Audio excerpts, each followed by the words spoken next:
So October's ended, and that means it must be time for a wrap-up. So what is really cool is that I actually improved on my average, typically reading 3 books, and at this time I read 4.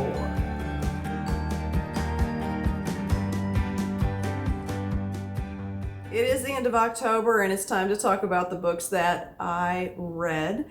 It's not going to be a really long list of books as usual, but it is one longer than normal because I read 4 instead of just 3.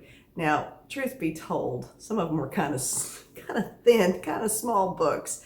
3 of the 4 were all electronic, as you know, reading a lot more on my e-reader. One of them was a NetGalley review, and another was a book club, and then one, which I'm going to talk about first, is a book buddy read with Fiona over at Reads and Eats. So the first one I'm going to talk about, well, look at the cover.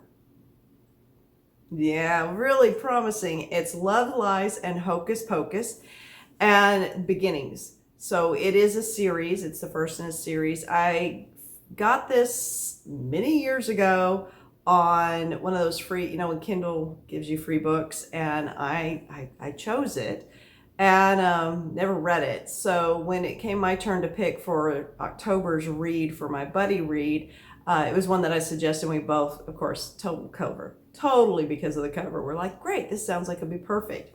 So the premise is basically you've got Lily Singer along with her friend Sebastian, and they run around and they solve mysteries. So what's the catch? Well, the catch is Lily is a wizard and Sebastian is a witch. So pretty intriguing so far. So good cover, intriguing premise. We've got kind of a switch with the wizard and the witch type idea. And that's because in this world, it's not based on gender if you're a wizard or if you're a witch. It's really about your source of power. So in this case, wizards, it's like an innate source of power. They're born with it. They do a lot of studying, and you know, it takes a lot of great discipline and all of this other stuff. And they use, you know, objects. They can be magical as well. But mainly the power of their magic is through them channeling it through them, and they're born with it. Whereas a witch, interesting enough, has to actually kind of bargain for their magic. So they kind of give something to get something. So if they come across some type of magical creature or somebody having ability, they might offer X so that they can then use the magic. They don't really have it within them, and they have to kind of go out and find it and then bargain away with it. So again, not based on gender. So we have Lily, who is the wizard, and we have Sebastian, who is the witch. And then if you keep going with it, you would be like, this should be a 5-star read, Rebecca. I mean, let me keep describing it. So now we have Lily, who is, what does she do? She manages library archives. So she is a librarian of sorts, and she does it both for, you know, just everyday people. And then she's also in charge of a very extensive wizard-based archive, both in the library, but one of them is down in this hidden area in the library. It's based in Atlanta. It's modern day. We even start out with her on a what appears to be a online date that she's set up, and it doesn't go well. Let me describe her. So she loves baking. She has a cat. She is a librarian.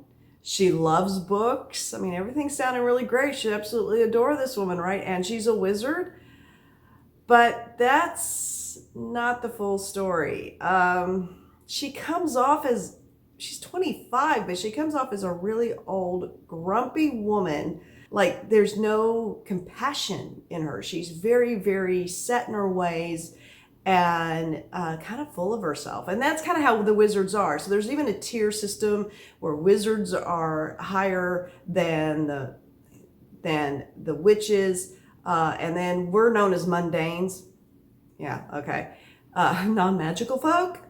Where did I get that from? So the thing, and very much like a know-it-all. So A lot of those things kind of would have described Hermione in Harry Potter, but the difference and the reason why we actually like Hermione is, yes, she's a know-it-all, she's a great witch, she's all this, but she has compassion, she has passion for things outside of herself, and she has compassion for other people and circumstances, and so she has a heart, and you see it, and you see her get hurt. Lily is not like that at all. You don't get that impression at all. Now, Sebastian, her friend's a complete opposite, and yin and yang, and that's great, but he's predictable. He's the cad, he's snarky, he's clever, he's funny, he's handsome. He's a witch, even though he was born into a family of wizards, and he's a disappointment, and he kind of lives up to that name. And so he actually lightens the load. He's a better character than Lily, but, pretty predictable character on that. And then the whole setup of the book, really didn't enjoy it because it's set up in episodes, and that's exactly what it feels like. So you have episode 1 and episode 2 with a little intermission in between. The two stories are not really connected at all. It's only 244 pages. They felt like the first episode was maybe a pilot so that I get to know these guys a little bit and how their magic works and, getting you interested into the world, I guess. But again, very quick. And then we get into the second one. And the second one has a trope I really don't like, which is time loops, because if they are not done well, they can be annoying. This one was annoying. They just went through it too many times. Too many things had to be exactly repeated again. And it's a short book, so there wasn't much, there's not story development, no character development. Just didn't do it for me. So the other thing is it read as, you know what, the 12-year-old self would really probably like this. I could see me picking this up if I had at 11 or 12, and I probably would have read the whole series. There's an allusion to maybe a little romance between Sebastian and Lily. Very, very, just like a glimmer to probably make you want to stay with it if you're interested in that, but nothing huge. But as a 12-year-old, I could see me totally wanting to read more about this. I kind of felt like it was like the Librarians meet Charmed, and it would be on the CW channel. And for a lot of those reasons, I'm surprised I didn't like it more. It just felt too contrived, I think, and it felt like it was pushing too hard to become a series versus a book series, like a television series versus a book series, or an after-school special series. I don't know. So that really wasn't a great one to start with. However, the next one is by Margaret Oliphant, and that was my nod to Victober, which was The Library Window. That one was, they sell it as a ghost story. I think it was really well written, and it felt like it was more contemporary. Even though it was set in Victorian times, it didn't read like a lot of other Victorian, not that I've read tons, but other Victorian books. But yet you got the atmosphere. It's about a young lady who becomes obsessed with this window across the way from her aunt's, her older aunt's, like townhome, and I think they're in Edinburgh, and there's a window that she sees on this library, and before she becomes very obsessed with it. Reminds me of Rear Window, the Hitchcock movie. Becomes very obsessed with it. She starts seeing furniture suddenly is in there, and then there's even a person at some point. Nobody else can see this window. They all think it's just a facade. It's just painted on like a really, and if you go into the library, supposedly there's no actual room and stuff. So very interesting, but short as well. Definitely would say that if you want a little taste of Victober, or you're looking for a Victorian author, I think I'll give her another try. I liked how it was written. So interesting book on that aspect. The next one that I read was for my first ever NetGalley review, and that was The Curse of Morton Abbey. I have actually a full review on this, one video completely dedicated to it, so I'm not going to go big into it, but just know that it was perfect for this time of year. It is written by a contemporary author, but the story is a huge nod to the Victorian Gothic sensational novels. Has all the great elements that you would expect from that. This book came out October 27th or 26th. Perfect time. It'd be a great read for, a spooky December or January, February read. Definitely recommend it. And then the last one, my fourth book, yay! My fourth book was actually for the mystery book club that Kate Howe, I talk about this routinely and will continue because it's a monthly book club. We read Hallowe'en Party by Agatha Christie. It's a not gonna be able to say his name. I cannot say this man's name. It's the HP dude. Anyway, Hercule. Thank you. Yeah, anyway.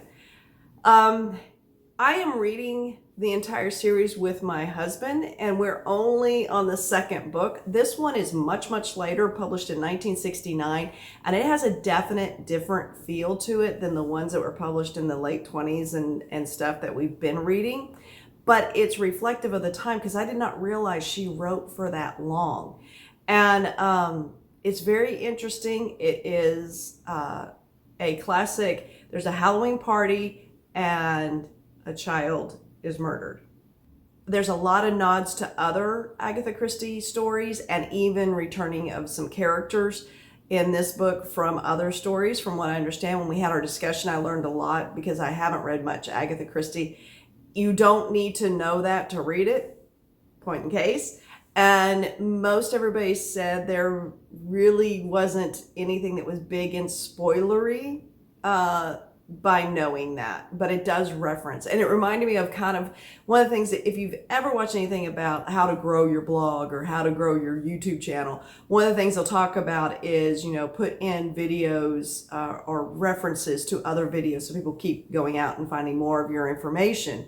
Or in the blog, you know, your other post or whatever. And I felt like maybe that's what this kind of was an early form of her marketing her previous works so that people were like, oh, I want to go read more about this and that. So standalone though, definitely. And I think all of them are, but there is a reoccurring character in it. Well, actually, I think there's like two or three, but it was a fun read. It was great having the discussion afterwards. Again, learning so much about Agatha Christie because I didn't know. We are continuing on into November, but it's not with an Agatha Christie. We're starting a new series as of November. So my November TBR has the first book in that series, plus information on if you want to contact Kate Howe about joining the Murder Mystery Book Club, because it'd be a lot of fun to have you there on the Zoom meetings that we have when we discuss, because it goes really well, and it's something I look forward to every month.